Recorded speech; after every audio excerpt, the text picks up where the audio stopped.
আমার মনে হচ্ছে মুছ ছাড়াই তোমাকে বেশি কিউট লাগতেছে। কি কি ব্যাপার?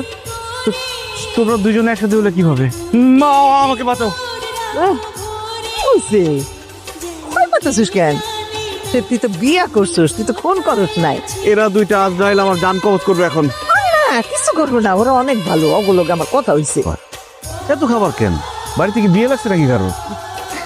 জানলাম আজকে সব তোর পছন্দের রান্না করে। আমি তোমার পছন্দের এই যে গরুর মাংস মেজবানি চালে রান্না করছি, নাও খাও, টেস্ট করো, দেখো কেমন হয়েছে। জান, এই গরুর মাংস স্বাস্থ্যের জন্য অনেক খারাপ। তোমার করলা ভাজি খুব পছন্দ, দেখো আমি তোমার পছন্দের করলা ভাজি রান্না করছি।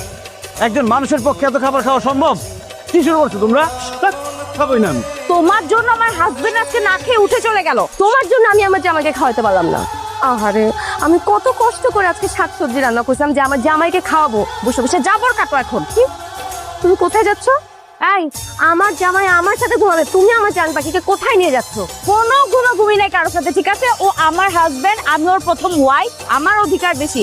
একটা ফালতু কথা বলবো না, ঠিক আছে? আমি ওকে নিয়ে যাবো, আমার সাথে ঘুমাবে ও। কি ব্যাপার জান পাখি, তুমি পাখি পিছিয়ে এখানে কি করো? আমি এখানে ঘুমাবো, আমি ঘরে ঘুমাবো না। কেন? এই আমার খুশি। তোমার মতো চন্দ্র মহিলার জন্য এই ঘটনা ঘটছে, বুঝছো?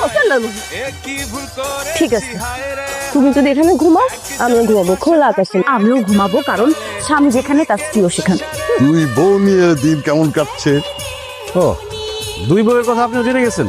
বলে কি, বিষয়টা তো আমি প্রথম আবিষ্কার করলাম। খুশির সংবাদ আছে, আপনি তো দাদি হতে যাচ্ছেন।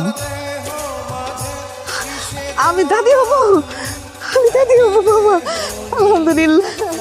এই সমাজের দুই বিয়ে অনেক ঝামেলার, তুমি সুমিরে তালাক দাও। আব্বা, আপনি একটু অফ যাবেন? মেয়েটা অসুস্থ, আগে সুস্থ হোক। উকিলে বসে রাখছি আমি। তুমি আজকে আমাকে উত্তর দাও, তুমি কেন আরেকটা বিয়ে করছো বলো। অনেক বাবা, তুই দুইটা বিয়া কেন করতে গেলি? মুসিবতে আমার জন্য পড়ছে আম্মা। নিজের আপন ভাইরে তুমি আমার হাজবেন্ড সাজায় পাঠাইছো। আমি কি কি করার চেষ্টা করছি আমার স্বামী মনে করে। আমার ভাই ভালো মানুষ, এই জন্যই ওর দায়িত্বটা দিচ্ছি। তুমি আমার মাফ